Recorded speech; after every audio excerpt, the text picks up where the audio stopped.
Hello everyone, this is Nilesh Kumar Gupta and you are watching NG physics classes. Well, आज हम लोग नया टॉपिक शुरू करने जा रहे हैं जिसका नाम है वेव ऑप्टिक्स। वेव ऑप्टिक्स की अगर हम बात करें तो यहां पर बात आती है लाइट। लाइट हम तक आती है, सन से लाइट आ रही है, आप तक आ रही है। इस लाइट के बारे में अलग अलग साइंटिस्टों ने अपने अपने तर्क दिए। सबसे पहले आए न्यूटन। न्यूटन ने कॉर्पस्कुलर थ्योरी दी। कॉर्पस्कुलर थ्योरी बोले तो न्यूटन के अनुसार लाइट जो ट्रैवल करती है वो छोटे छोटे कॉर्पसल्स के फॉर्म में करती है। छोटे छोटे कॉर्पसल्स बोले तो छोटे छोटे पार्टिकल्स के फॉर्म में चलती है। समझ में आ रही है बात? यानी न्यूटन के अनुसार जो लाइट होती है वो पार्टिकल्स के फॉर्म में चलती है। इन छोटे छोटे पार्टिकल्स को हम लोग कॉर्पसल्स बोलते हैं। क्या बोलते हैं? क्लियर? क्या बोलते हैं? कॉर्पसल्स। क्लियर? बात समझ में आ रही है? ऐसा किसके अकॉर्डिंगली है? न्यूटन के अकॉर्डिंगली है। न्यूटन ने बोला था कि लाइट जो होती है वो छोटे छोटे कॉर्पसल्स के फॉर्म में चलती है। क्लियर? ओके, ऐसा किसने बोला? यानी न्यूटन ने लाइट की जो theory the that was the corpuscular theory, है ना? तो आगे बढ़ो। इसके बाद दूसरे साइंटिस्ट आए हाइगन। अब हाइगन ने क्या बोला हम लोग ध्यान से सुनेंगे। तो हाइगन ने बोला कि नहीं भैया, लाइट जो होती है पार्टिकल्स के फॉर्म में नहीं चलती है। उन्होंने न्यूटन की थ्योरी का खंडन किया। उन्होंने बोला कि लाइट पार्टिकल्स के फॉर्म में नहीं चलती है, लाइट वेव्स के फॉर्म में चलती है। यानी अकॉर्डिंग टू साइंटिस्ट हाइगन, light travel in the form of waves. Clear? Clear है सभी को? यानी हाइगन ने जो लाइट की थ्योरी दी थी that was the wave theory. Clear? पूछता है wave theory of light is given by the scientist हाइगन। Clear? Wave theory of light is given by the scientist हाइगन। हाइगन ने क्या बोला ध्यान से सुनिएगा आप लोग थोड़ा सा। कुछ जनरल कॉमन से पॉइंट है जो आप लोग ऑलरेडी जानते हो। उसने बोला कि लाइट जो होती है वेव्स के फॉर्म में चलती है और ये वेव जो होती है वो हर डायरेक्शन में ट्रेवल करती है with the speed of light. और स्पीड ऑफ लाइट आप लोग जानते हो क्या? 3 × 10⁸ मीटर पर सेकेंड। यानी अकॉर्डिंग टू साइंटिस्ट हाइगन, the light travels in the form of wave. Clear? And these wave travels in all the direction with the speed of light, that is 3 × 10⁸ metre per second. Scene clear है? यानी उन्होंने बोला कि ये जो wave होती है इनकी जो स्पीड होती है वो स्पीड ऑफ लाइट के बराबर होती है, यानी कि 3 × 10⁸ metre per second. Scene clear है सभी को?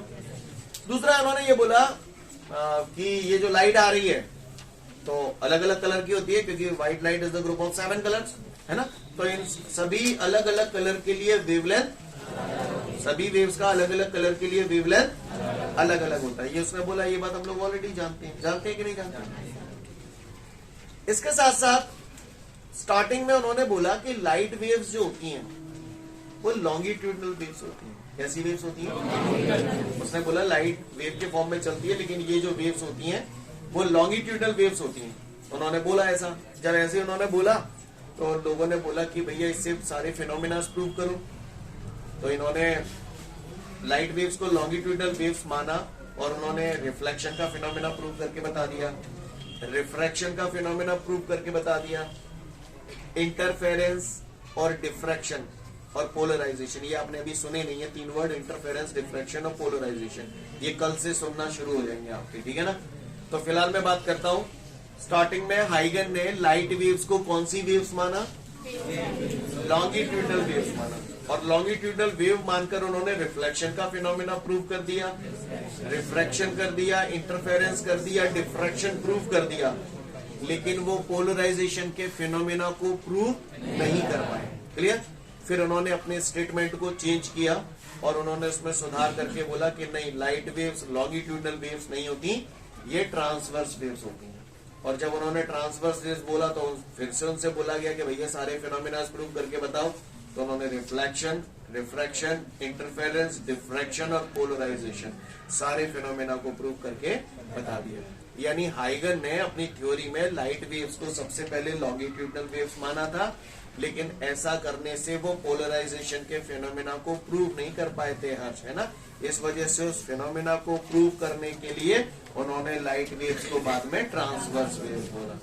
ओटी में पूछता है कई बार कि हाइगन ने लाइट वेव्स को लॉन्गिट्यूडनल वेव के बाद ट्रांसवर्स वेव्स क्यों माना? तो पता ना, पोलराइजेशन के फिनोमेना को प्रूव करने के लिए। सीन क्लियर है? पोलराइजेशन का जो फिनोमेना होता है वो केवल ट्रांसवर्स वेव्स शो करती हैं, लॉन्गिट्यूडनल वेव शो नहीं करती। सीन क्लियर है? साथ साथ उन्होंने ये भी बोला, जैसे हम लोग अभी हमारे चारों तरफ मीडियम कौन है? तो उन्होंने बोला, उन्होंने इस पूरे ब्रह्मांड में, इस पूरे यूनिवर्स में एक इमेजिनरी मीडियम कंसीडर किया, ईथर। क्या? उन्होंने बोला लाइट वेव को एक जगह से दूसरी जगह ट्रैवल करने के लिए एक इमेजिनरी मीडियम की रिक्वायरमेंट होती है, और इस पूरे यूनिवर्स में एक इमेजिनरी मीडियम भरा हुआ है जिसका नाम है ईथर। क्लियर? इसकी जो इलास्टिसिटी होती है वो बहुत ज्यादा होती है और डेंसिटी जो होती है बहुत कम होती है, जिस वजह से कोई भी चीज एक जगह से दूसरी जगह इजीली ट्रैवल हो जाती है। लाइट वेव एक जगह से दूसरी जगह इजीली ट्रैवल कर जाती है। समझ में आ रही है बात? क्लियर? और ये होमोजीनियस मीडियम है। होमोजीनियस मीडियम समझते हो? जिसकी डेंसिटी हर जगह सेम हो, हर जगह एक जैसा। सेम क्लियर है? समझ में आ रही है बात? तो हाइगन ने अपने वेव थ्योरी में क्या बोला कि light travel in the form of wave, अलग अलग कलर की वेव का वेवलेंथ, और ये हर डायरेक्शन में स्पीड ऑफ लाइट से ट्रैवल करती है, यानी 3 × 10⁻⁸ मीटर पर सेकेंड। स्टार्टिंग में इन्होंने लाइट को लॉन्गिट्यूडनल वेव बोला था, लेकिन बाद में ट्रांसवर्स वेव बोला। किस फिनोमेना को प्रूव करने के लिए? पोलराइजेशन के फिनोमेना। और इन्होंने एक इमेजिनरी मीडियम कंसीडर किया था, वो क्या था? ईथर, जिसकी इलास्टिसिटी बहुत ज्यादा होती है, डेंसिटी बहुत कम होती है। सीन क्लियर है? जिसकी वजह से कोई भी ऑब्जेक्ट एक जगह से दूसरी जगह इजीली ट्रैवल कर जाता है। सीन क्लियर है? हाइगन की जो थ्योरी थी उससे वो सक्सेसफुली काफी सारे फिनोमेना उन्होंने प्रूव कर दिए, reflection, refraction, interference, diffraction, polarisation, सारे फिनोमेना प्रूव कर दिए, लेकिन वो रेक्टिलिनियर प्रोपेगेशन ऑफ लाइट को एक्सप्लेन नहीं कर पाए। रेक्टिलिनियर प्रोपेगेशन ऑफ लाइट बोले तो लाइट का स्ट्रेट लाइन फॉर्मेट में चलना है, इस बात को प्रूव नहीं कर पाए। क्लियर? और दूसरा, फोटो इलेक्ट्रिक इफेक्ट आएगा अभी आगे, इसी नहीं 11वें चैप्टर में, फोटो इलेक्ट्रिक इफेक्ट। क्लियर? तो वो फोटो इलेक्ट्रिक इफेक्ट और रेक्टिलिनियर प्रोपेगेशन ऑफ लाइट को सक्सेसफुली एक्सप्लेन नहीं कर पाए। क्लियर? इसके बाद फिर अगली थ्योरी आई जिसको हम लोग बोलते हैं प्लांक क्वांटम थ्योरी। केमिस्ट्री में आप लोगों ने पढ़ी होगी प्लांक क्वांटम थ्योरी, हालांकि हम अगले चैप्टर में पढ़ेंगे पर फिर भी सुन लें। प्लांक क्वांटम थ्योरी में साइंटिस्ट जो प्लांक थे उन्होंने बोला कि लाइट जो ट्रैवल करती है वो छोटे छोटे एनर्जी के बंडल्स के फॉर्म में ट्रैवल करती है। एनर्जी के इन छोटे छोटे बंडल्स को फोटोन या क्वांटा कहते हैं। इसके बाद फिर अगली थ्योरी आई डी ब्रॉगली की। डी ब्रॉगली ने बोला कि नहीं, लाइट का ड्यूअल नेचर होता है, वो पार्टिकल्स के फॉर्म में भी चलती है और वेव्स के फॉर्म में भी चलती है। हर पार्टिकल के साथ एक पर्टिकुलर वेवलेंथ की वेव एसोसिएट होती है, जिसे डी ब्रॉगली वेव या मैटर वेव कहते हैं। अब ये de Broglie wave, Planck quantum theory, ये सब आपको चैप्टर नंबर 11 में देखने को मिलेगा। फिलहाल मैंने हाइगन थ्योरी आपको समझ में आई। हाइगन अपनी थ्योरी से क्या सक्सेसफुली एक्सप्लेन नहीं कर पाए? रेक्टिलिनियर प्रोपेगेशन ऑफ लाइट को प्रूव नहीं कर पाए, और दूसरा फोटो इलेक्ट्रिक इफेक्ट को प्रूव नहीं कर पाए, या फोटो इलेक्ट्रिक एमिशन या फोटो इलेक्ट्रिक इफेक्ट कुछ भी बोलते हो। सीन क्लियर है सभी को? तो फटाफट हाइगन वेव थ्योरी पढ़ लो, उसके बाद का नोट पढ़ लो, फिर मैं आपसे आगे की बात करूंगा। इसके बाद हमारे सामने अगला क्वेश्चन है वेव फ्रंट। क्लियर? वेव्स के सामने जो आ जाए वो वेव फ्रंट। सही बोल रहा हूं ना? क्या बोला मैंने? वेव के सामने जो आ जाए वो वेव फ्रंट। हाँ, वेव के सामने जो आ जाए वो वेव फ्रंट। नहीं यही बात समझ? जो बंदूक की गोली के सामने आ जाए तो गोली फ्रंट। सही बोल रहा हूं ना? नहीं यही बात समझ? लिसन एवरीवन, तो हमें समझना है वेव फ्रंट क्या होता है। तो लिसन एवरीवन, ध्यान से सुनेंगे। वेव फ्रंट की अगर मैं बात करूं तो गौर से देखिएगा आप लोग। ये देख रहे हो क्या है? ये कुआं है। ये कुआं क्या है? ये कुआं में क्या भरा हो? पानी। क्लियर? कुएं में क्या भरा है? और मेरे हाथ में क्या है? ये कंकड़। देखा कितना कितनी जल्दी समझ गए, अंडरस्टैंडिंग देखिए आप भाई साहब। क्लियर? तो मेरे हाथ में कंकड़ा है तो मैं अपने हाथ में ले लू। ठीक है? जैसे ऑनलाइन वालों तुम लोगों को भी लेना है, हाथ में कंकड़ा लो, ऐसे दिखना चाहिए मुझे। हाँ, वेरी गुड। और रुको अभी नहीं, जैसे ही मैं बोलूं 1 2 3 है ना, आपको कंकड़ा फेंकना और ऐसे करना है। समझ गए? समझ गए ना? और निशाना लगा के फेंकना कि कंकड़ा कुआं में ही जाए, इतने में तक कचरा होगा नहीं पता। ठीक है? रेडी? 1 2 3। वाह, ये को कंकड़ा ना गाओ। सबके निशाने बेकार हैं। मैं हूं बैग लाऊं? जैसे ही मैंने कचरा फेंका, लिसन एवरीवन, कुएं के अंदर क्या भरा था? ये मैंने कचरा फेंका, क्या फेंका? कचरा एक सोर्स है, और इस सोर्स की वजह से कुछ एक वेव्स यहां पर ऑरिजिनेट हो जाएंगी। नहीं है बात समझ? क्लियर? वेव्स का जो ओरिजिनेशन हो रहा है with the help of a source, और सोर्स यहां पर क्या है? कौन है? हाँ, ककरा। क्लियर? समझ गए? ककरा is the source for the origination of wave. ऐसा नहीं लग रहा मीडियम कौन था यहां पर? वाटर। उस मीडियम में मैंने डिस्टर्बेंस क्रिएट कर दिया विद द हेल्प ऑफ ककरा, with the help of stone, with the help of pebble, with the help of कंकर। Right guys? बोलो भैया। ओके, अब मैंने इस मीडियम को डिस्टर्ब कर दिया। अब किसी भी मोमेंट पे अगर मैं यहां पर एक सरफेस, एक इमेजिनरी सरफेस ड्रॉ करूं, ये मैंने सरफेस ड्रॉ किया, एक ऐसा सरफेस जिस पर मीडियम के सभी पार्टिकल सेम फेज में वाइब्रेट करते हैं, उसे हम बोलते हैं वेव फ्रंट। क्या बोला मैंने? वेव फ्रंट एक सरफेस होता है which is drawn at any instant in the medium on which each particle vibrate in the same phase is called wave front. Clear? Wave front is the surface which is drawn at any instant in the medium on which each particle vibrate in the same phase is called wave front. शायद आप लोगों को मेरी बात समझ में नहीं आई होगी, तो आप लोग दोबारा देखिएगा और ध्यान से देखिएगा, ठीक है? Try to understand everyone. Wave front important है। अगर वेव फ्रंट आपको क्लियर हो गया तो आगे की एक दो क्वेश्चन आपके फोकट में क्लियर हो जाएंगे। आप लोग तैयार हैं? आइए,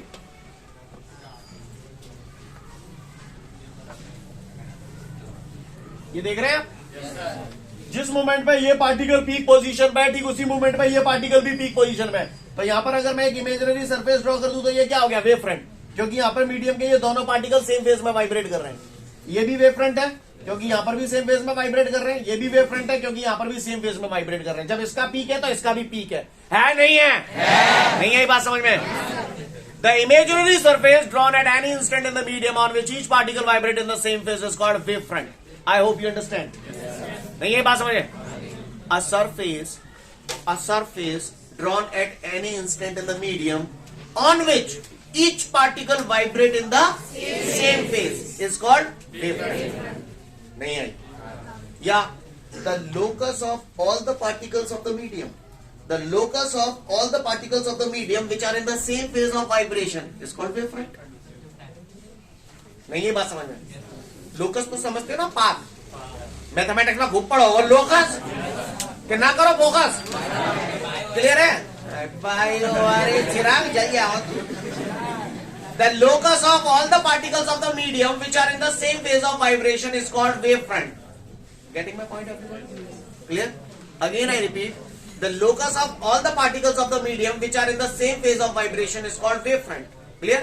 या फिर दूसरा डेफिनेशन आप दे सकते हैं, a surface drawn at any instant in the medium on which each particle vibrate in the same phase is called wave front. Clear? क्या बोला मैंने? A surface drawn at any instant in the medium. A surface drawn at any instant in the medium. लेकिन ये surface कब draw किया है? जब it is affected by the waves. It is affected by the wave. ये medium affected by the waves, और ये waves कैसे जनरेट हो रही हैं? Which is originating from the source. Clear? A surface drawn at any instant in the medium. ध्यान से सुनना। A surface drawn at any instant in the medium. कौन सा medium? Which is affected by the waves, which is originating from a source. Clear? A surface drawn at any instant in the medium, affected by the waves, originate from a source. Clear? On which each particle vibrate in the same phase is called wave front. नहीं है बस? Clear है? काहुए को परेशानी? तो सबसे पहले शांत मन से वेव फ्रंट का डेफिनेशन पढ़ लें, पूछूंगा आपसे, है ना? इसके बाद हमारे सामने नेक्स्ट क्वेश्चन है, explain the types of wave front. तो भैया वेव फ्रंट होते हैं 3 टाइप के। कितने टाइप के होते हैं? एक होता है प्लेन वेव फ्रंट, दूसरा होता है स्फेरिकल वेव फ्रंट, और तीसरा होता है सिलेंड्रिकल वेव फ्रंट। बोला मैंने कहा कहीं? Plane wave front, spherical wave front, जी हाँ मेरे भाइयों, cylindrical wave front. So all of you are ready? Look everyone, सबसे पहले हम लोग देखते हैं plane wave front. Plane wave front क्या तेल लेने, पहले मुझे एक बात बताओ, लाइट सोर्स अगर इंफिनिटी पे है तो जो भी लाइट रे आएंगी कैसी आएंगी? तो इसका मतलब किसी जगह से अगर लाइट रेज पैरेलल आ रही है, वेव्स पैरेलल आ रही हैं, ये पैरेलल आ रही हैं, तो इसका मतलब यहाँ पर लाइट का जो सोर्स है वो इंफिनिटी पे है। अब ये जो पैरेलल लाइट रे आ रही है किसी भी मोमेंट पे, अगर मैं इनकी direction of travel of wave के परपेंडिकुलर अगर कोई सरफेस ड्रॉ कर दूं, ये जैसे ये सरफेस आप देख रहे हैं, ये सरफेस अगर मैं ऐसे ड्रॉ कर दूं तो ये हो गया प्लेन वेव फ्रंट। नहीं है मेरे पास, क्या हो गया ये?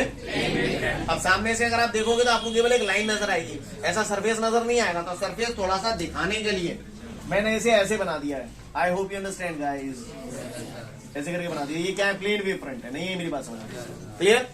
यानी मेरा कहने का तात्पर्य ये है कि अगर प्लेन वेव फ्रंट है तो इसका मतलब ये बात अंडरस्टूड हो गई। छोटे छोटे ओटीज बनते हैं तो प्लेन वेव फ्रंट में लाइट सोर्स कहाँ होगा? इनफिनिटी में। वहां पर जो भी वेव्स आ रही हैं वो कैसी आ रही हैं?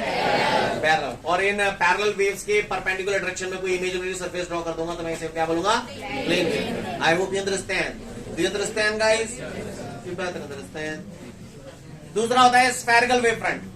स्फेरिकल वेव फ्रंट की अगर मैं बात करूं तो इसमें लाइट सोर्स जो होता है वो या तो पॉइंट साइज का होगा या स्फेरिकल शेप का होगा। ये तो पॉइंट साइज का होगा या स्फेरिकल शेप का होगा, जस्ट लाइक अ लट्टू। क्लियर? हाँ, लट्टू। ये लट्टू है, बल्ब। तो इससे लाइट रेज ऐसी तो निकलेंगी? नहीं है मेरी बात है, मेरे समझ में नहीं आ रहा। क्लियर? ऐसे नहीं करेंगे, यूं नहीं निकलेंगे, ऐसे भी तो निकलेंगे, बोर्ड के अंदर नहीं जाएंगे, हवा में लटको लट्टू, नहीं बात है, चारों लग जाएंगी। तो अगर इस लाइट सोर्स को सेंटर मानकर, ये लाइट पॉइंट सोर्स है लाइट का, तो उसको सेंटर मानकर अगर मैं इसके चारों तरफ एक इमेजिनरी सरफेस ड्रॉ कर दूं तो आप मुझे बताओ, पहले तो आप बताओ ये सर्कल है या स्फीयर है? समझ गए ना? तो इसको बोलते हैं spherical wave front. Spherical wave front जो बनते हैं वो फाइनाइट डिस्टेंस पे बनते हैं। फाइनाइट डिस्टेंस समझ गए? जो मेजरेबल हो। यहाँ पर इनफाइनाइट लेंथ में। सीन क्लियर है? समझ में आ रही है बात? कोई पूछ ले स्फेरिकल वेव फ्रंट के लिए लाइट सोर्स कैसा होता है? फाइनाइट नहीं, पॉइंट साइज का होता है या स्फेरिकल शेप का होता है। क्लियर? और कितने डिस्टेंस पे बनते हैं? फाइनाइट डिस्टेंस पे बनते हैं। नहीं है मेरी बात समझ? सीन क्लियर है? कहोगे कोई दिक्कत है ना राजपूत? इतने देख। तीसरा आता है सिलेंड्रिकल वेव फ्रंट। कौन सा wave front? Cylindrical wave front. Cylindrical wave front की अगर मैं बात करूं तो आप ये देख रहे हैं? क्लियर?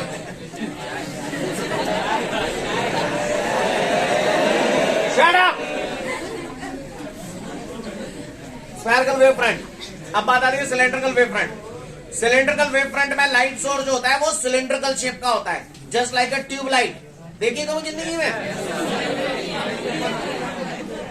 ये सिलेंड्रिकल वेव फ्रंट के लिए लाइट सोर्स ऐसा होगा, या फिर लाइट सोर्स स्लिट के फॉर्म में होगा। स्लिट, स्लिट का मतलब बारीक hole, right? Just like a झेंझी। कभी देखी? तो झेंझी में से ये लाइट निकल रही है। क्या निकल रही है? क्यों? ये लाइट केवल ऐसे ही निकलेगी कि ये तुम्हारी तरफ भी निकलेगी? क्योंकि झेंझी में होल तो चारों तरफ होंगे ना। तो इसके चारों, अगर मैं इस स्लिट को एक्सेस मानकर इसके चारों तरफ एक इमेजिनरी सरफेस ड्रॉ कर दूं तो ये क्या बन गया? Cylindrical wave front. नहीं है बात समझ में? सीन क्लियर है? हुए को परेशानी? तो कितने टाइप के वेव फ्रंट हुए बबुआ? 3 टाइप के। कौन कौन से? 2 से 3 मिनट का समय दिया आपको वेव फ्रंट की डेफिनेशन और इसके टाइप्स पूछूंगा है। ज्यादा मन में मत कर, तुम चाय पी लो, तुम चाय पी लो, ये नहीं, हम तो वहां खाओ।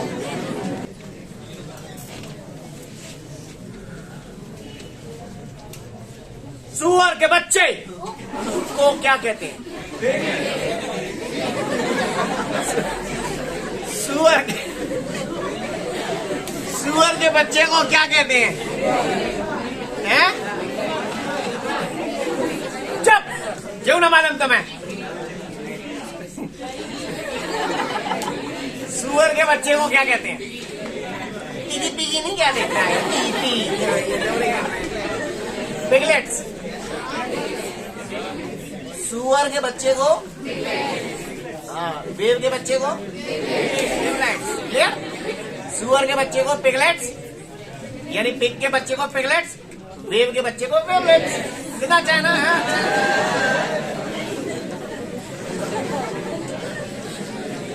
लिसन एवरीवन, और ध्यान से सुनिएगा।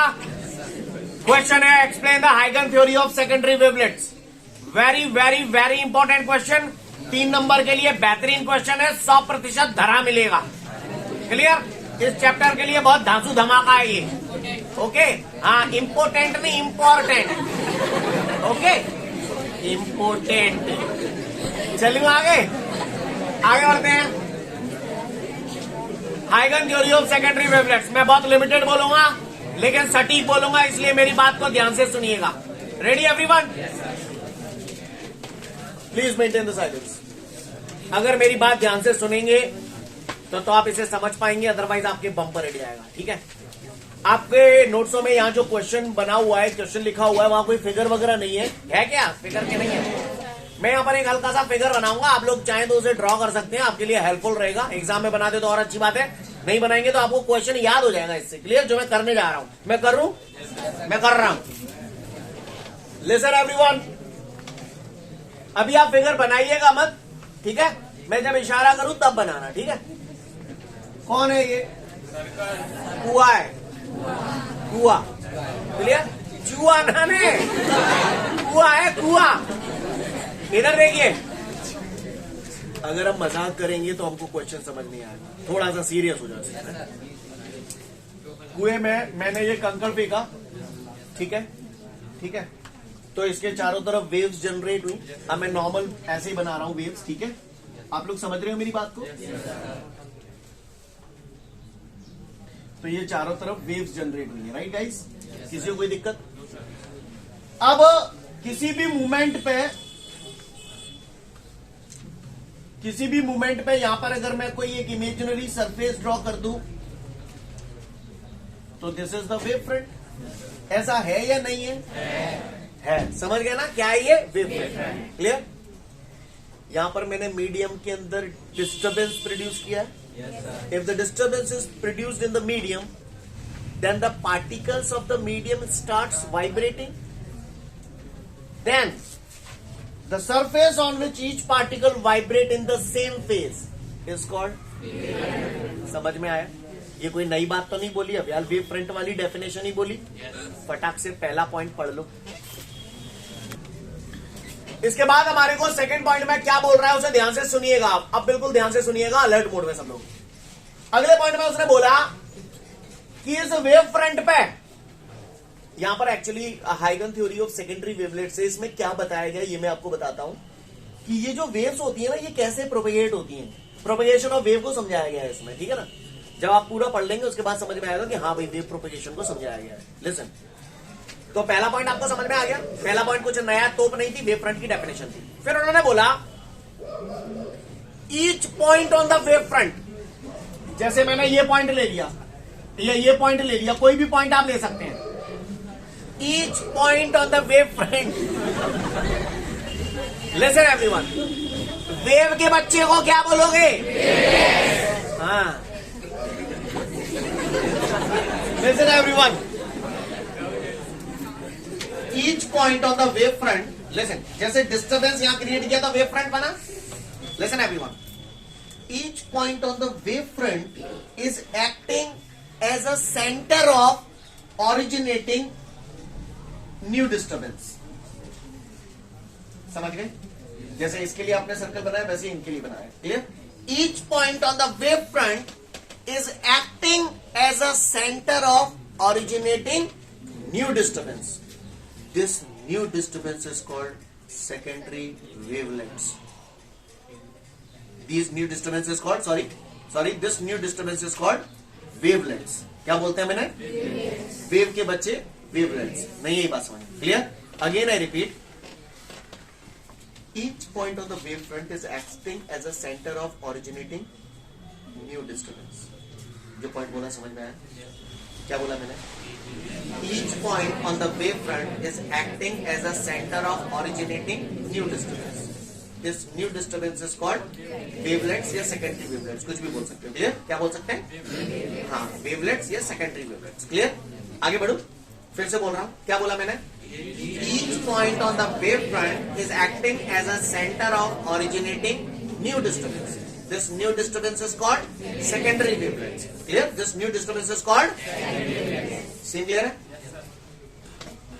और किसी भी मोमेंट पे अगर मैं इन सेकेंडरी वेवलेट, ये सब जगह बनेंगे है ना, अगर किसी भी मोमेंट पे अगर मैं इन सेकेंडरी वेवलेट्स के ऊपर कोई टेंजेंशियल सरफेस ड्रॉ कर देता हूं, then it indicate the position of new wave front. नहीं यही बात समझ. If a tangential surface if the tangential surface is drawn at any instant in the medium, then it indicates the position of new wave front. नहीं यही बात समझ. फिर से यही प्रोसेस रिपीट कर सकते हैं. फिर से इस वेव फ्रंट पे जितने भी पॉइंट है, they are acting as a centre of originating new disturbance. फिर से न्यू डिस्टर्बेंस हो जाएंगे. फिर से इसके ऊपर एक सरफेस टेंजेंशियल ड्रॉ कर देंगे, तो फिर मुझसे वो नए वेव फ्रंट को रिप्रेजेंट करेगा. तो इस तरीके से वेव्स ऐसे प्रोपेगेट होती हैं. कहानी समझ में आ रही है आप लोगों को मेरी? नहीं यही बात समझ में? क्लियर? अगेन आई रिपीट, ध्यान से सुनिएगा सब लोग, ध्यान से. Huygens theory of secondary wavelets. इसमें टोटल 3 स्टेटमेंट कहे गए. पहला, if the disturbance is produced in the medium, then the particles of the medium starts vibrating.